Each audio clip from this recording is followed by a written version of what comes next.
Wait, Kate, hold on a minute. I've always supported you, Kate. Hey, so can't you just do me this favor? When your parents passed away, New and I were always by your side supporting you. Did you get close to me because you thought my parents were corporate executives and you could count on what I would inherit from them? Yes, that's right. Well, so what? What if I was? But that's not the only thing I was. I also thought that you might be interested in this article. Was it fun for you to have a wife a lot for you? That's not what I said. Did you think that if you impregnate me quickly, I won't run away from you? Well, it's what I deserve, don't I? I've done everything for you. Oh, please, you did that for your own work, didn't you? Thank goodness I didn't get pregnant. My name is Kate. It has been 8 years since I married my husband, Harry. We don't have any kids at the moment, but this is what we always talked about before my husband and I got married. I have been working in a consulting and I love my job. My husband says he wants kids, but it's not like he really wants them. Even though Harry says he wants kids, it seems like he couldn't let go of the perception that taking care of children is solely what women do. And he would say that like it was a thing, and he probably thought that was supposed to raise our kids. I understand your feelings, Harry, but I'm not ready to raise a baby yet Why? because I want to keep doing my job. But I do think that a baby needs her mother's love. Well, all children should grow up with love from not just their mothers, but everyone, right? But I can't do that right now. So, you want to marry me? It'll be a little complicated if your kids find out. You should really think about being with someone else. Someone else? I can't imagine being with anyone else. I want to marry you too, don't you know? But I just can't change my mind here. He seemed to take it very seriously. The subject of kids came up several times that night. After all we've talked about kids, I still want to marry you, Kat. I've come to think that as long as you're with me, I don't have to have kids. Besides, there may come a time when to have kids, right? Well, I don't want you to linger on hope like that.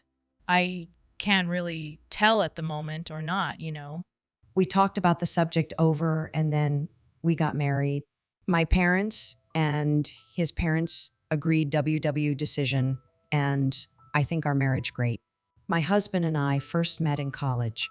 He joined the club I was in when he was a freshman, and I was a junior back then. We got to know each other and began to go out. We both loved movies, so we belonged to a movie critique club and had a lot of discussions. We often went to the movies together. We liked the same genres of movies. One day, my husband asked me to be his girlfriend. I also loved my husband and thought were to get married, it would be to, but you only live once. I didn't want to compromise too much in my marriage.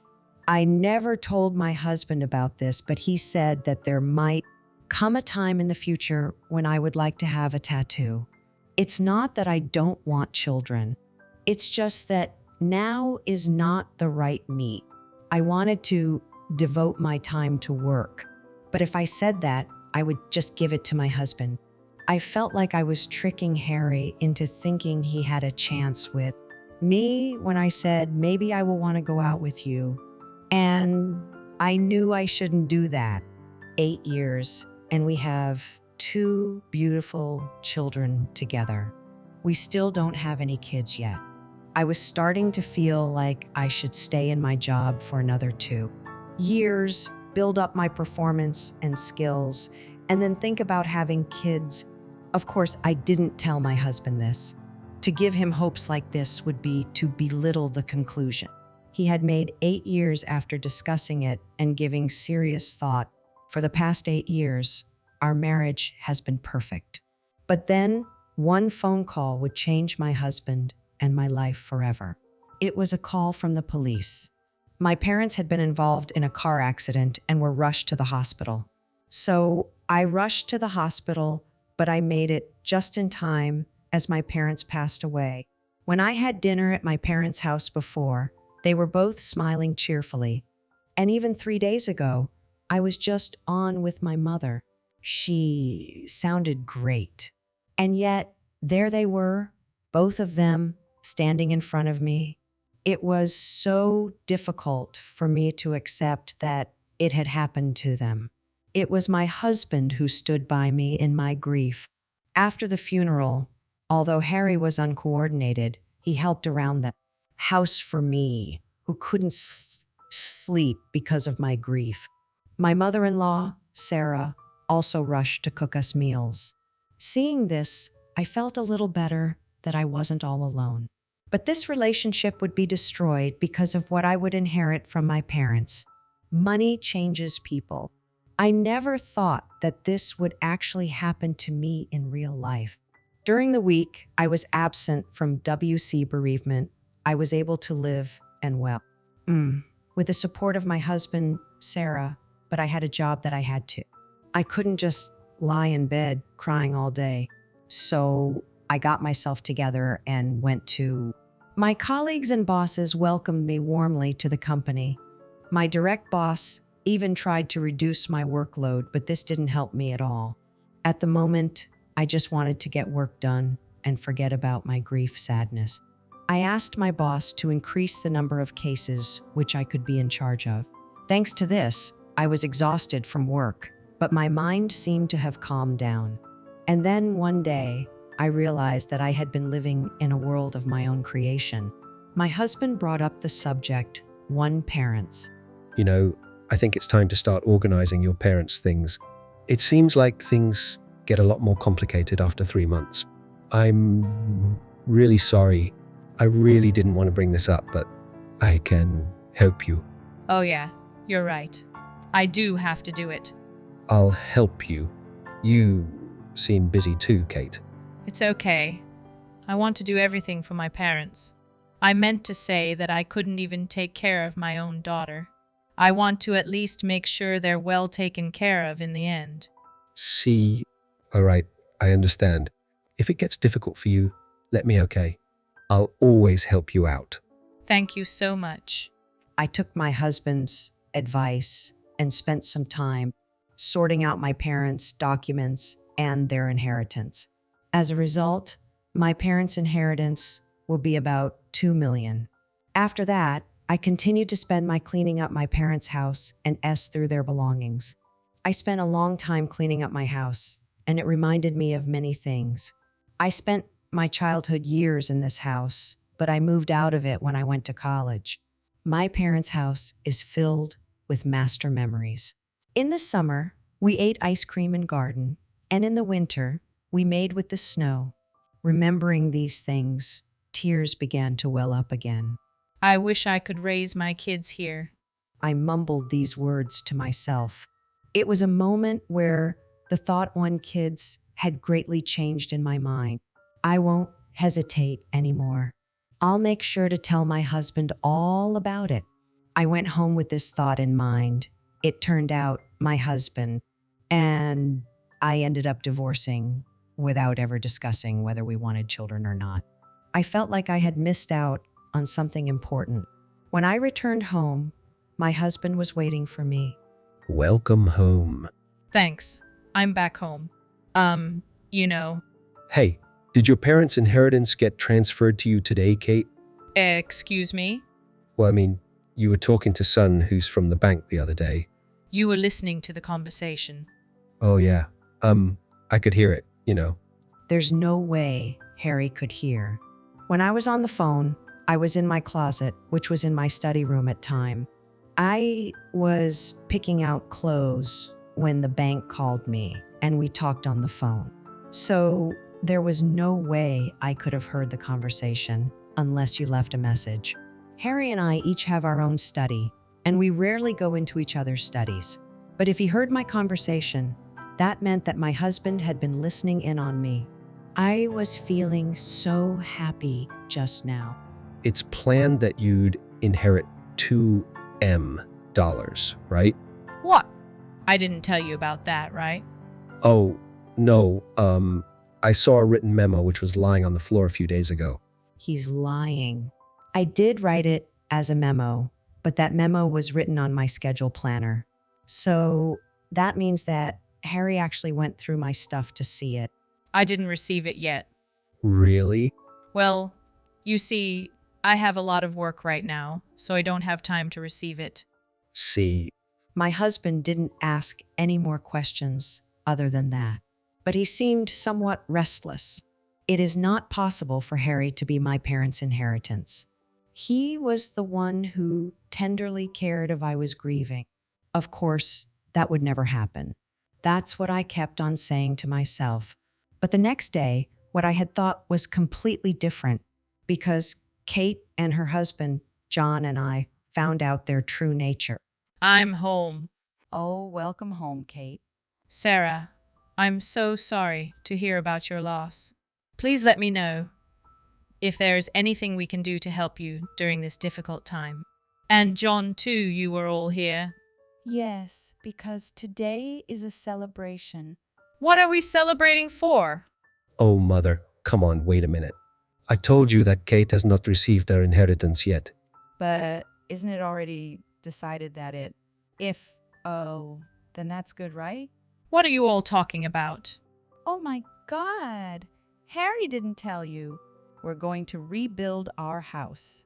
Huh? Oh, really? I'm sorry. I didn't hear about that. Oh, is that so? Well, it's okay. We'll be waiting for you to pay up. We're going to rebuild our house with parents' inheritance. It seems like Sarah blurted out some that I hadn't even heard. To begin with, both of my parents were working as executives of a company. Upon hearing about his parents' passing, John's wife, who had expected a large inheritance, suggested that they could use it to rebuild their house and move into a larger one. And, of course, he was planning to use his parents' inheritance money to rebuild their house. You've got to be kidding me. Who would even go along with that our idea? When your parents passed away, I knew that New and Elle would be there to support you. Did you get close to me because you thought my parents were corporate executives and you could count on what I would inherit from them? No, that's not it. I just remembered, before we started to go out, you kept on asking me a lot about my parents, didn't you? What was that for? No, that's not right. But that's not the only thing I was. Was it fun for you to have a wife a lot for you? That's not what I said. Did you think that if you impregnate me quickly, I won't run away from you? Well, it's what I deserve, don't I? I've done everything you've asked you. Oh, please, you did that for your own work, didn't you? Thank goodness I didn't get pregnant. Hey, Kate, you do know that by not having kids, you're not taking care of us as your parents-in-laws, right? So you should at least contribute to our new house. I have no obligations to do so, because I do not intend to continue married life that I have with your... What did you just say? Oh, mother, just stop it. I didn't get along with Kate for the money anyway. If we get a divorce, she will be in trouble because I'll take half of what she already has. Well, it's fine with me if we getting half of what you own is much better than getting none at all. Well then, can you just leave now? We're getting a divorce. Why should I be the one to leave here? Well, that's because I own this. Oh, it's under my name. Oh, so are you going to pay for that? It costs about $3,500 per month to run a Moroccan restaurant. Can you handle that? How dare you make fun of me? Of course, I can pay that much. Oh, I see then. With your monthly salary of $2,800, I didn't know you could afford this rent. Were you investing or something? Well then, I guess I should leave. Now, wait a minute. Actually, I wasn't really fond of it from the beginning. So, I'll be the one leaving, but that's not because I can't pay the rent, okay? Okay, if you say so. Well then, please kindly leave. Helene, it's unfortunate that half your own would be taken away in the event of a divorce. Sarah told me that while she looked at me, but in any case, John, what was the point of you being here? He was just silent the whole time. He never ever said anything. So I really don't understand why he was there. After that, I expected that something would go wrong with my divorce from Harry. And just as I expected, Harry was being a hassle throughout the entire divorce process. Well, of course they'd act like that, because they never got my property inheritance from my parents. My husband thought he could receive 1 million from the inheritance, but he had no idea that inheritance doesn't apply to common law spouses. He really must be an idiot. But Harry did try to take the common properties away from me, and he even claimed 100,000 for it. But this is where his father, John. It turns out that John was so fed wife and his son during that talk, completely agreeing on the divorce, also thinking of divorcing Laura. Laura desperately pleaded John, not her, and he said he wouldn't. Leave, divorce Laura on the condition that not receive any money from me. Laura, not wanting to get a divorce, desperately tried to persuade John. The end. She agreed to not receive from me. I'm glad you came in handy, John. I guess he wasn't being silent for. Plus, John was the only one who continued to apologize. At that point, John promised me that he would not harass me and offered his condolences to my parents. Since then, my husband and I have been free. My ex-husband called me once to try to get back together, but I ignored him. I had no obligations to help him, as Harry and I have been living on his earnings. And since then, John has been managing all of our money, so we have no freedom at all anymore. Harry and Sarah deserves what they. I, on the other hand, decided to move out of the house and live back at home with my parents. And 4 years later, I remarried and pregnant. I'm grateful to have a child, even though I'm over 40 years old. I hope to be able to eat ice cream in the garden with my son. So Harry was after Kate's money from the very beginning, and saying things like Harry's a war child makes it seem like he's just using that as an excuse to get his own way. Harry, for sure, will not be able to good life from now on. At any rate, I am cheering for Kate beginning. Thank you for watching until the end. Please subscribe to our channel. We hope to see you in our next video.